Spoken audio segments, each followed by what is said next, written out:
எல்லோருக்கும் வணக்கம். நான் டாக்டர் திருநாவுக்கரசு, கோபி சர்க்கரை நோய் சிறப்பு சிகிச்சை மையத்தினுடைய தலைமை மருத்துவர். கோபிச்செட்டிப்பாளையங்க. பிரான்ச்சஸ் தெரியும் உங்களுக்கு, திருப்பூர், பெருந்துறை, பவானியில் இருக்கு. இப்போ இந்த சர்க்கரை நோய் சிகிச்சையில் பேஷண்ட் பண்ற தவறு என்ன அப்படின்னா, ஒரு முறை டாக்டர்கிட்ட வர்றாங்க, டாக்டர் ஒரு மாத்திரை கொடுக்குறார். எதுக்காக வந்திருப்பாங்க அப்படின்னா, சார் இவ்வளவு நாள் நல்லா இருந்துச்சு, எனக்கு கால் வலிக்குது, கால் எரியுது, அதனால வந்த சார் அப்படின்னு வருவாங்க.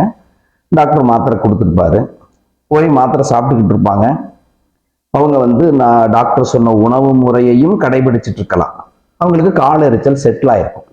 அப்போ அவங்க என்ன ஃபீல் பண்ணிக்கிறாங்க, அறிகுறிகள் இல்லாத போது சுகர் கண்ட்ரோல் இருக்கு அப்படின்னு நினைச்சுக்கிட்டு அதே மாத்திரையை தொடர்ந்து எடுக்கிறாங்க. நிறைய பேஷண்ட் நாங்கள் பார்க்குறோம், வரும்போது சொல்லுவாங்க, சார் இவ்வளோ நாள் உங்கள் மாத்திரை தான் சாப்பிட்டுட்டு இருந்தேன், நீங்க சொன்ன மாதிரி உணவு கட்டுப்பாட்டிலேயே இருந்தேன், கால் எரிச்சல் எல்லாம் ஒன்றும் இல்லை, இந்த ஒரு வாரமா எனக்கு தொந்தரவு இருக்கு சார், அதனால உங்களை பார்த்துட்டு போனான்னு வந்தேன் அப்படின்னு சொல்லுவாங்க. ஆனா அப்போ செக் பண்ணி பார்க்கும்போது சர்க்கரை ஒரு 300 350 கூட இருக்கலாம். ஸோ இப்போ என்ன இங்க மிஸ்ஃபயர் ஆகுது அப்படின்னா, சர்க்கரை அதிகம் இருந்தால் உடம்புல எல்லாருக்கும் ஏதோ ஒரு வகையில தொந்தரவு இருக்கும் அப்படின்னு நம்புறாங்க. அப்படி அல்ல. 200 சர்க்கரையில் ஏகப்பட்ட அறிகுறிகளோடு இருக்கிற ஆளும் உண்டு, 400 சர்க்கரையில் நார்மலா இருக்கிறவங்களும் உண்டு. இப்போ இலவச முகாம்ல எல்லாம் செக் பண்றாங்க இல்லைங்களா, சரி ஃப்ரீயா பண்றாங்களேன்னு கையை நீட்டுவாங்க, செக் பண்ணா 400 இருக்கும். ஸோ அவங்களுக்கு என்ன அறிகுறி இருக்கு, இந்த அடிக்கடி யூரின் போகணும், உடம்பு இளைக்கணும், கால் எரியணும், தாகம் எடுக்கணும், கால் புண் வந்தா நான் ஆறாம இருக்கணும், இதெல்லாம் தான் சர்க்கரை கூடி இருப்பதற்கான அறிகுறின்னு நினைக்கிறாங்க. அப்படி அல்ல. சர்க்கரை நோய் சிகிச்சை என்பது நம்ம உடம்புக்கு தேவையான சர்க்கரை போக எக்ஸஸா இருக்கக்கூடிய சர்க்கரை ரத்தம் கொண்டு போற அந்த இரத்த குழாயில் கிராஜுவலா படிஞ்சுக்கிட்டே வரும், உப்பு தண்ணி போற பைப்பு மாதிரி. உடனடியாக நமக்கு எந்த அறிகுறியும் தெரிவதில்லை. ஒரு 2 வருட காலம் தோராயமா கொஞ்சம் சர்க்கரை இர்ரெகுலரா வச்சுட்டு இருந்தோம் அப்படின்னா உடம்பில் இருக்கக்கூடிய சின்ன சின்ன இரத்த குழாய்கள் அடைக்க ஆரம்பிக்கும். அப்பவும் நமக்கு எந்த விதமான அறிகுறியும் தெரியாது. சின்ன இரத்த குழாய் எங்க இருக்கு, கண்ணுலையும் கிட்னிலையும் தான் இருக்கு.